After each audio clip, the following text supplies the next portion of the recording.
ಸ್ನೇಹಿತರೆ, ಮನೆ ಒಳಗಡೆ ಇರಲಿಕ್ಕೆ ಆಗಲ್ಲ, ಉಸಿರು ಕಟ್ಟಿದಂಗೆ ಆಗ್ತಾ ಇರುತ್ತೆ. ಅಂತಹ ಪ್ಲ್ಯಾನ್ಗಳ ಬಗ್ಗೆ ಇವತ್ತಿನ ವಿಡಿಯೋದಲ್ಲಿ ಎಕ್ಸ್ಪ್ಲೇನ್ ಮಾಡ್ತಾ ಇದ್ದೀನಿ. ನೀವೇನಾದರೂ ಫಸ್ಟ್ ಟೈಮ್ ಚಾನಲ್ ವಿಸಿಟ್ ಮಾಡ್ತಿದ್ದೀರಾ ಅಂತಂದರೆ ಸಬ್ಸ್ಕ್ರೈಬ್ ಮಾಡ್ಕೊಂಡಿರಿ. ಹಾಗೆ ಈ ಪ್ಲ್ಯಾನ್ ಜೊತೆಗೆ ಮತ್ತೊಂದು ಪ್ಲ್ಯಾನ್ ಕೂಡ ಎಕ್ಸ್ಪ್ಲೇನ್ ಮಾಡ್ತಾ ಇದ್ದೀನಿ. ಹಾಗೆ ಇದು ನೋಡಿ 30x30 ಮನೆ ಪ್ಲ್ಯಾನಿಂಗ್ ಈ ರೀತಿ ರೆಡಿಯಾಗಿದೆ. ಸೀಟೌಟ್ ನೋಡಿ 5x16ರಲ್ಲಿ ಪ್ಲ್ಯಾನಿಂಗ್ ಮಾಡಿರುವಂತಹದ್ದು. ಹಾಗೆ ಪ್ರಧಾನ ಬಾಗಿಲ ಚೌಕಟ್ಟು ನೋಡಿ, ಇಲ್ಲಿ ಯಾವ ರೀತಿ ಪ್ಲ್ಯಾನಿಂಗ್ ಮಾಡ್ಕೊಳ್ಬೇಕು ಅಂತ ಅನ್ನೋದಾದರೆ ಈ ರೀತಿ ಮಾಡ್ಕೊಳ್ಬೇಕಾಗುತ್ತೆ. ಚೌಕಟ್ಟಿಗೆ ಅಟ್ಯಾಚ್ ಆಗಿ ಗ್ರಿಲ್ಸ್ ಕೂಡ ಅಟ್ಯಾಚ್ ಆಗಿ ಮಾಡಿಕೊಂಡು ಪ್ಲ್ಯಾನಿಂಗ್ ಮಾಡ್ಕೊಳ್ಬೇಕಾಗುತ್ತೆ. ಈ ಗ್ರಿಲ್ಸ್ನ ನೀವು ಡಿಸೈನಾಗಿ ಕೂಡ ಸೆಲೆಕ್ಟ್ ಮಾಡ್ಕೊಳ್ಬೋದು. ಇದು ನೋಡಿ ಸಿಂಪಲ್ಲಾಗಿ ಮಾಡಿರುವಂತಹ ಗ್ರಿಲ್ಸ್ ಡಿಸೈನ್, ಮತ್ತು ಚೌಕಟ್ಟು ಕೂಡ ಸಿಂಪಲ್ ಆಗಿದೆ. ಹಾಗೆ ನೋಡಿ ಹಾಲ್ ನೋಡಿ 13x16ರಲ್ಲಿ ಪ್ಲ್ಯಾನಿಂಗ್ ಮಾಡಿರುವಂತಹದ್ದು. ಇಲ್ಲೇ ಒಂದು ವಿಂಡೋ ಕೂಡ ಇಟ್ಟಿರುವಂತಹದ್ದು ನೋಡಿ. ಹಾಲ್ನಲ್ಲಿ ಅಟ್ಯಾಚ್ ಆಗಿ ಪೂಜಾ ರೂಮ್ ನೋಡಿ 4x6ರಲ್ಲಿ ಪ್ಲ್ಯಾನಿಂಗ್ ಮಾಡಿರುವಂತಹದ್ದು. ನಿಮಗೆ ಪೂಜಾ ರೂಮ್ ಈ ಕಾರ್ನರಲ್ಲಿ ಬೇಡ ಅಂತ ಅನ್ನೋದಾದರೆ ಈ ಕಡೆ ಕೂಡ ಇಟ್ಕೊಳ್ಬೋದು. ನಿಮಗೆ ಯಾವ ಕಡೆ ಪೂಜಾ ರೂಮ್ ಬೇಕು ಅಂತ ನೋಡಿಕೊಂಡು ನೀವೇ ಪ್ಲ್ಯಾನ್ ಮಾಡಿಕೊಂಡು ಇಟ್ಕೊಳ್ಬೇಕಾಗುತ್ತೆ. ಹಾಗೆ ಈ ಪೂಜಾ ರೂಮ್ ಇಲ್ಲಿ ಬಂದರೆ ಈ ಕಡೆ ಒಂದು ದೊಡ್ಡ ವಿಂಡೋ ಕೂಡ ಬರುತ್ತೆ. ಹಾಗೆ ನೋಡಿ ಹಾಲಿಂದ ಬೆಡ್ರೂಮ್ಗೆ ಬರಲಿಕ್ಕೆ ಪ್ಲ್ಯಾನಿಂಗ್ ಮಾಡಿರುವಂತಹದ್ದು. ಬೆಡ್ರೂಮ್ ನೋಡಿ 12x14ರಲ್ಲಿ ಪ್ಲ್ಯಾನಿಂಗ್ ಮಾಡಿರುವಂತಹದ್ದು. ಬೆಡ್ರೂಮಲ್ಲಿ 2 ವಿಂಡೋ ಸಿಗೋ ಥರ ಪ್ಲ್ಯಾನಿಂಗ್ ಮಾಡಿರುವಂತಹದ್ದು. ಹಾಲ್ನಿಂದನೇ ಏಣಿ ಮೆಟ್ಲಿಗೆ ಬರುವುದಕ್ಕೆ ಪ್ಲ್ಯಾನಿಂಗ್ ಮಾಡಿರುವಂತಹದ್ದು. ಏಣಿ ಮೆಟ್ಲು ಏರಿಯಾ ನೋಡಿ 6x14ರಲ್ಲಿ ಪ್ಲ್ಯಾನಿಂಗ್ ಮಾಡಿರುವಂತಹದ್ದು. ಏಣಿ ಮೆಟ್ಲು ಕೆಳಗಡೆ ನೀವು ಸ್ಟೋರ್ ರೂಮ್ ಮಾಡಲಿಕ್ಕೆ ಪ್ಲ್ಯಾನಿಂಗನ್ನು ಮಾಡ್ಕೊಳ್ಬೇಕಾಗುತ್ತೆ. ನೋಡಿ ಈ ರೀತಿ ಏಣಿ ಮೆಟ್ಲು ಬರುವಂತಹದ್ದು. ಏಣಿ ಮೆಟ್ಲು ಕೆಳಗಡೆ ನೋಡಿ ಸ್ಟೋರ್ ರೂಮ್ ಯಾವ ರೀತಿ ಮಾಡ್ಕೊಳ್ಬೇಕು ಅಂತ. ಹಾಗೆ ಈ ಕಡೆ ಕೂಡ ನೀವು ಚಿಕ್ಕ ಸ್ಟೋರ್ ರೂಮ್ಗಳನ್ನು ಮಾಡ್ಕೊಳ್ಬೋದು.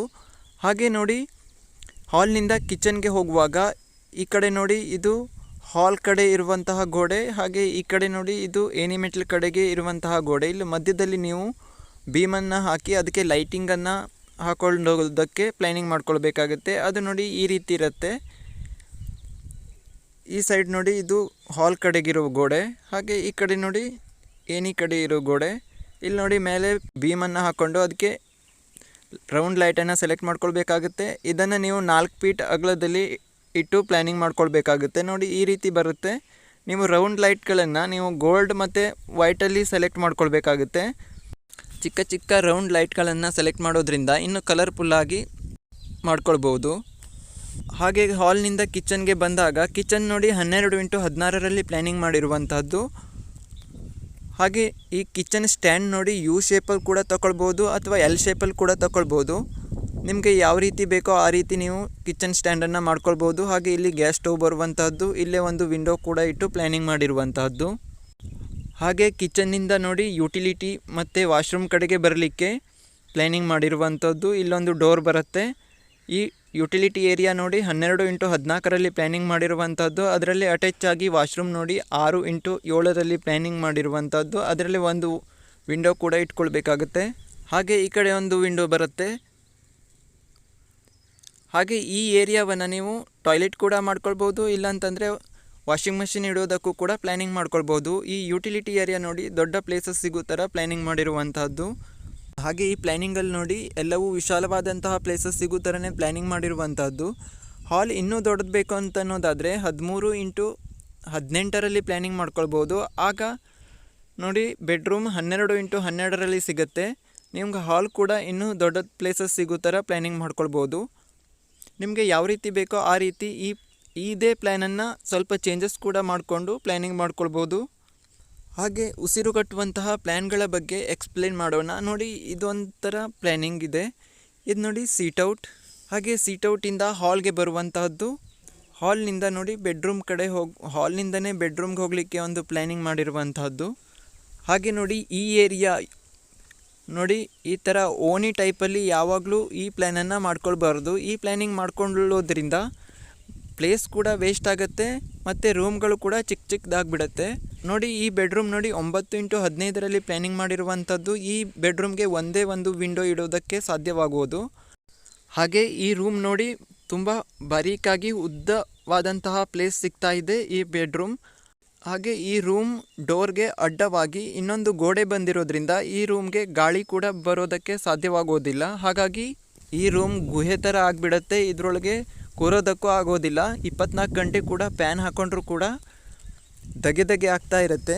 ಹಾಗೆ ಇನ್ನೊಂದು ಬೆಡ್ರೂಮ್ ನೋಡಿ, 10x12ರಲ್ಲಿ ಪ್ಲ್ಯಾನಿಂಗ್ ಮಾಡಿರುವಂಥದ್ದು. ಇದರಲ್ಲೂ ಕೂಡ ಒಂದೇ ಒಂದು ವಿಂಡೋ ಇಡೋದಕ್ಕೆ ಸಾಧ್ಯವಾಗ್ತಿರೋದು. ಈ ರೂಮ್ ಡೋರ್ಗೂ ಕೂಡ ಇನ್ನೊಂದು ಗೋಡೆ ಅಡ್ಡ ಬಂದಿರೋದ್ರಿಂದ ಈ ರೂಮ್ ಕೂಡ ಗುಹೆ ಥರನೇ ಆಗಿಬಿಟ್ಟಿದೆ. ಈ ರೂಮಲ್ಲೂ ಕೂಡ ಇರೋದಕ್ಕೆ ಆಗೋದಿಲ್ಲ, ಉಸಿರು ಕಟ್ಟದಂಗೆ ಆಗ್ತಾ ಇರುತ್ತೆ. ಇಂತಹ ಪ್ಲ್ಯಾನ್ಗಳನ್ನು ನೀವು ಮಾಡಲಿಕ್ಕೆ ಹೋಗಬಾರ್ದು. ನೋಡಿ, ಈ ಪೆಸೇಜ್ ಟೈಪಲ್ಲಿ ಮಾಡಿರುವಂತಹ ಪ್ಲ್ಯಾನಿಂಗನ್ನು ನೀವು ಬೆಡ್ರೂಮ್ ಪಕ್ಕ ಮತ್ತು ಡೈನಿಂಗ್ ರೂಮ್ ಪಕ್ಕ ಮಾಡಲಿಕ್ಕೆ ಹೋಗಬಾರ್ದು. ನೀವು ಈ ಪ್ಲ್ಯಾನಿಂಗನ್ನು ಯುಟಿಲಿಟಿ ಕಡೆಗೆ ಮಾಡ್ಕೊಳ್ಬೋದು. ಹಾಗೆ ನೋಡಿ, ಈ ಗೋಡೆ ಹಾಕ್ಕೊಳ್ಳದೇ ಇದ್ದರೆ ಇದನ್ನು ನೀವು ಕಿಚನ್ ಮಾಡಿಕೊಂಡ್ರೆ ಇನ್ನೂ ದೊಡ್ಡ ಪ್ಲೇಸ್ ಸಿಗುತ್ತೆ ಈ ಕಿಚನ್ ಏರಿಯಾ. ಹಾಗೆ ಈ 10x12ರ ರೂಮ್ಗೂ ಕೂಡ ಕಿಚನ್ನಿಂದನೇ ಕೂಡ ಗಾಳಿ ಕೂಡ ಬರುತ್ತೆ. ಈ ಪ್ಲ್ಯಾನಿಂಗ್ ಕೂಡ ಸರಿಯಾಗಿ ಇರುತ್ತೆ. ಅದಕ್ಕೋಸ್ಕರ ನೀವು ಪ್ಲ್ಯಾನಿಂಗ್ ಮಾಡೋದಾದರೆ ಈ ಥರ ಓಣಿಯನ್ನು ಮಾಡೋದನ್ನು ಅವಾಯ್ಡ್ ಮಾಡಬೇಕಾಗುತ್ತೆ. ನೋಡಿ, ನೀವು ಈ ಓಣಿ ಥರ ಪ್ಲ್ಯಾನಿಂಗ್ ಮಾಡೋದನ್ನು ಅವಾಯ್ಡ್ ಮಾಡೋದ್ರಿಂದ ನಿಮ್ಮ ಮನೆ ಒಳಗಡೆ ಉಸಿರು ಕಟ್ಟುವಂತಹ ಸಮಸ್ಯೆಗಳಿಂದ ದೂರ ಇರಬಹುದು.